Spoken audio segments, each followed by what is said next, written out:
রমজান মাসে সব বন্ধুরা মিলে একটা করে হলেও ইফতার পার্টি দেওয়ার খেয়াল থাকে। এখন যদি ওই ইফতার পার্টি যদি গুলিয়ে খালি হয় তাহলে কেমন হয়? তাই আমরাও ভিন্ন রকম আয়োজন, ভিন্ন রকম জায়গা চয়েস করে ফেনী থেকে আমরা মোট 17 জন চলে যাই গুলিয়ে খালি।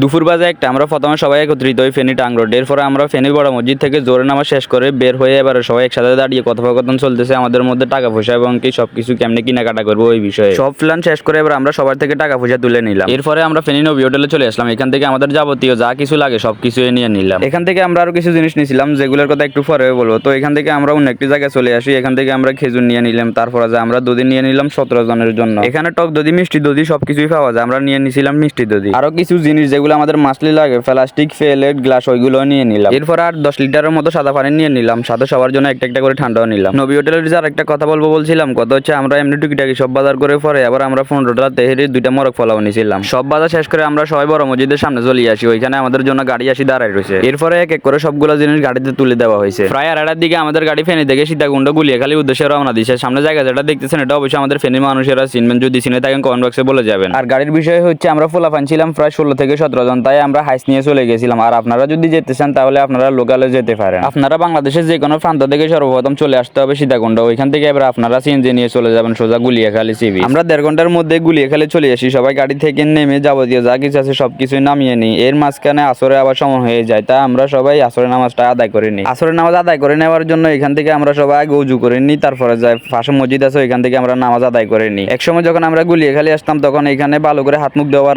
জায়গা ছিল না, আর এখন এখানে পাশে মসজিদ করছে এবং কি মসজিদের উজুখানাও করছে। বর্তমানে গুলিয়াখালী এটা অনেক বড় টুরিস্ট স্পট হয়ে গেছে। এখানে মানুষের এখন আর অভাব হয় না। টুরিস্টদের উচিলেই কিন্তু মসজিদের এটা নির্মাণ করা হয়েছে। যারা এই জায়গায় ঘুরতে যাবেন আপনার সামর্থ্য অনুযায়ী মসজিদে কিছু টাকা হলেও দান করবেন। আপনাদের সহযোগিতায় কিন্তু মসজিদের কাজ চলতে থাকবে। তো আমরা আমাদের নামাজ আদায় করো এখান থেকে জিনিসপত্র নিয়ে বিচের দিকে চলে যাইতেছি। আপনাদের উদ্দেশ্যে আমার আরেকটা কথা, আপনারা যারা বন্ধু বান্ধব একসাথে এখন আছেন সবাই মিলে চাইলে একটা ইফতার পার্টি দিয়ে দিতে পারেন। একসময় দেখবেন যে আপনার টাকা পয়সা সব হয়ে যাবে, কিন্তু এরকম আর সময় আর বন্ধু পাবেন না। তাই এখন সময় থাকতে এরকম ইফতার পার্টি দিয়ে দেন, যেটা সারা জীবন স্মৃতি হিসাবে থেকে যাবে। আমরা এখানে এসে কিছুক্ষণ হাঁটাহুটা করলাম, তারপরে সবাই মিলে একসাথে গল্প করলাম। এরপরে ইফতারি গুলো সাজালাম। এখন সবাই মিলে একসাথে বসে গেলাম। অন্য সময় যখন বাড়িতে ইফতারি করি তখন আসরের পরে সময়টা মোট যাইতে চাইতো না, কিন্তু আজকে এখানে সময়টা কিভাবে চলে গেল মোট টেরে পাইনি। এরপরে ইফতারের সময় হয়ে গেল, আমরা সবাই মিলে ইফতারি করে নিলাম। তারপর এখানে আমরা সবাই মিলে নামাজটা পড়ে নিলাম। আজকের জন্য ভিডিওটা এখানে শেষ। এরকম আরো নিত্য নতুন ভিডিও পেতে পেজটা ফলো করে দিন। সবাই ভালো থাকবেন। আল্লাহ হাফেজ।